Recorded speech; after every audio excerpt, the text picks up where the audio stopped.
दोस्तों, आज के इस वीडियो में मैं बात करने वाली हूँ 5 ऐसे अल्फाज की जिनका उर्दू शायरी में बकसरत इस्तेमाल होता है।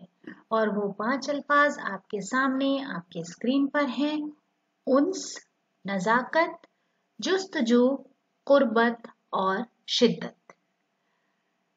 मैं चाहती हूँ कि हम अल्फाज सीखने से पहले फैज़ अहमद फैज़ का एक बेहद खूबसूरत शेर साथ साथ पढ़ें। नहीं निगाह में मंजिल तो जुस्तजू ही सही, नहीं विसाल मयस्सर तो आरज़ू ही सही। अब हम अपने अल्फाज की शुरुआत करते हैं।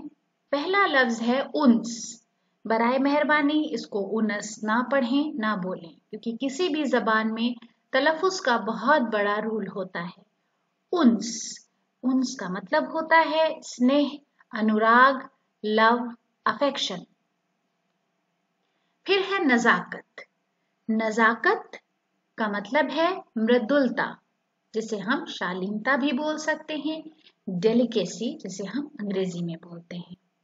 फिर है जुस्तजू। जुस्तजू का मतलब है जिज्ञासा, to look for lost object, search, यानी एक ऐसी तलाश जो किसी खोई हुई चीज के लिए हो या ऐसी तलाश जो बहुत जमाने तक रहे। कुर्बत, कुर्बत का मतलब होता है निकटता।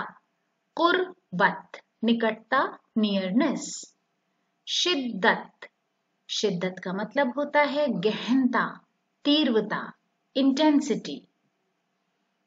अब हमने जुस्तजू का मतलब मालूम कर लिया है, किसी खोई हुई चीज की तलाश, जिज्ञासा जिसे हम क्यूरियोसिटी भी कहते हैं। अब मैं ये शेर फिर से पढ़ती हूँ।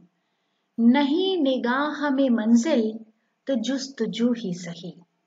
अगर हमारी निगाहों के सामने मंजिल नहीं है तो उस मंजिल की जुस्तजू ही सही, उसी तरह जिस तरह किसी खोई हुई चीज की तलाश की जाती है। नहीं विसाल मयस्सर, विसाल आप जानते हैं महबूब से मुलाकात, मयस्सर का मतलब उपलब्ध, अवेलेबल। अगर वे विसाल नहीं हो रहा है तो उसकी आरज़ू ही सही। तो दोस्तों, आज के वीडियो के लिए हमारी ये पेशकश थी। वीडियो देखने के लिए बहुत बहुत शुक्रिया।